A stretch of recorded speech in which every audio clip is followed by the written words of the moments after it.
راکړي. اورېده که نه؟ او د دې نه علاوه په دې کائنات کې چې څومره انعامات دي، هوا ده، اوبه دي، دا ټول د دې بنده دپاره الله تعالی پیدا کړي دي. اورېده؟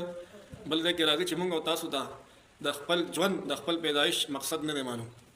اکثر انسان بوډا شي، سپینګیری شي، خو ده ته دا پته نه وي چې یاره زه دې دنیا ته څه ته رالېږلی شوی، زما دنیا ته د راتلو مطلب مقصد څه دی. اورېده؟ الله تعالی چې هر یو څیز پیدا کړی څه مطلب شته که نه؟ که نشته؟ اوس الله تعالی د انسان څه دپاره پیدا کړی؟ د دې څه مطلب دی؟ انسان الله تعالی د کائنات پیدا کړو، بیا انسان پیدا کړو، او د په دې کائنات کې چې څومره څه پیدا کړي هغه حیوانات صحیح عبادت وکړي، زما صحیح بندګي وکړي. اورېده که نه؟ د الله تعالی پیژندل څه په حقیقت کې د الله تعالی پیژندل دا دي چې انسان په هر وخت کې الله تعالی چې کوم احکام دي هغه مني، او چې کوم څه نه منې کړی ګناهونه هغه نه ځان ساتي. دا په حقیقت کې پیژندل دي چې یو انسان په دنیا کې خپل رب وپېژنو، د هغې صحیح بندګي وکړه. اورېده؟ نو دا انسان چې کوم دی په دې دنیا کې خوشحاله وي، او د دې دنیا نه چې ځي قبر ته اول پوړی ده، هلته فرشتې راځي او اول دا تپوس کوي چې من ربک، ستا رب څوک دی. چې چا په دنیا کې خپل رب پیژندلی او د هغې صحیح اتباع بندګي کړي، دی به جواب کوي چې ربي الله، زما رب الله دی. او چې کوم یو انسان په دنیا کې خپل ژوند د خپل رب خلاف چلیږي، الله وایي دا ګناه مه کوه، ته یې کې، نه مه کوه، ته یې کې. اورېده؟ او الله تعالی وایي چې نیکي وکړه، عبادت کوه، ته یې نه کې. نو دغه کس دا په قبر کې بیا جواب نشي ورکولی، دی به بیا پاتې راځي چې دغه جواب ورنه کړي، دغه شان دوه نور جوابونه دي، هغې کې بیا پید راځي، هغې نه پس په ده باندې عذابونه سټارټ شي. اورېده؟ اورېده که نه؟ دویم نمبر صبر. نو صبر د دې څه مطلب دی؟ بله خبره دا ده چې په دې حدیث کې د روټۍ آداب هم ښیي چې روټۍ به څنګه خورئ او روټۍ د کوم ځای نه به خورئ، دا ټول آداب بیانېږي. نو دې لپاره آداب دا دي چې اول روټۍ نه مخکې خپل لاس وینځل، بهتره دا ده چې په صابون باندې وینځلی شي. اورېده؟ د هغې نه پس روټۍ ته انسان کینی، نو اعوذ بالله ویل، اعوذ بالله من الشیطان الرجیم، بسم الله الرحمن الرحیم. چې کوم انسان دا کلمات وایي، شیطان د ده نه تښتي، او په دغه رزق کې چې کوم دی د الله تعالی برکت پیدا کېږي. اورېده؟ نو چې کله انسان دا کلمه ونه وایي، نو شیطان ورسره وي، هغه هم چې کوم دی نوڼې کوي، یو نوڼې دی کوي، یو هغه کوي. اورېده؟ او چې کله دا کلمه ایره شي، نو بیا په مینس کې بسم الله اوله و آخره دا ویل پکار دي. د دې نه پس الحمدلله الذي اطعمنا وسقانا وجعلنا من المسلمین. روټۍ دې وخوړه، دا دعا ووایه. په دې کې د الله تعالی حمد او ثنا هم بیان شوه او شکر هم ادا شو. اورېده که نه؟ نو دا آداب دا کول پکار دي.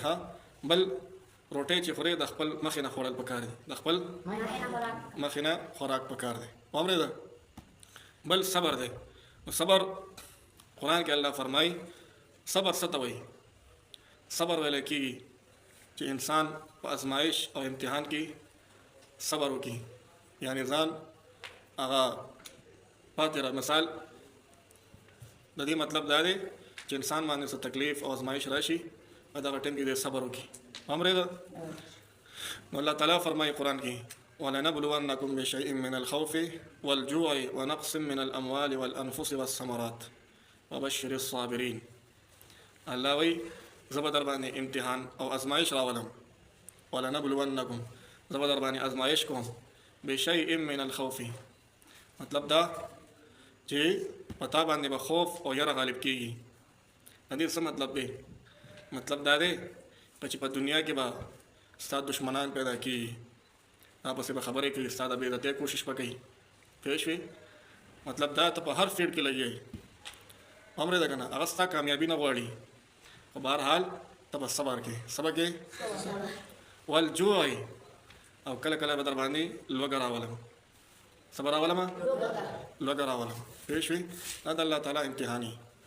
کله الله تعالی رزق سوا کي، کله کم کي. اورېده؟ نو چې کله کم شي په دې باندې صبر پکار دی، چې کله سوا شي نو شکر ادا کول پکار دی. اورېده؟ ونقص من الاموال کله بدله د مال لږ کومه، کله بدله سوا کومه. اورېده که نه؟ انسان کاروبار کوي، کله به ګټه کوي، کله به تاوان کوي. چې ګټه دې وکړه شکر وباسه، او که تاوان دی وکړو صبر کوه. اورېده؟ والانفس والثمرات وبشر الصابرین. والانفس او دغه شان چې کوم دی بیماری به در باندې راولم. صبر راولم بیماری به والانفس بیماری به در باندې راولم، مختلف بیماریانې پای کې به چې کوم دی صبر کې صبر کې اورېده که نه. او دغه شان چې کوم دی همدا امتحانات دا ازمایښونه دا اکثر چې کوم دی سوا راځي چې کوم الله تعالی ته خوښ بندګانې، الله تعالی ته محبوب بندګانې. اورېده؟ هغې وجه څه ده؟ وجه دا ده چې الله تعالی په خپل بنده باندې کله ډېر سخت راولي د دې لپاره چې دغه بنده ما طرف ته راغی شي او دې دعا غواړي الله تعالی چې د ده د دعا زما ډېره زیاته خوښه ده او د ده سترګو نه اوښکې لاړ شي الله تعالی وایي دا اوښکې زما ډېرې زیاتې خوښې دي. اورېده؟ همدغه شان دي والثمرات، همدغه شان دي میوې دا هم دله کله در کوم او کله به د نه اخلم. وبشر الصابرین، زیرې ورکه صبر کوونکي ته. چا ته؟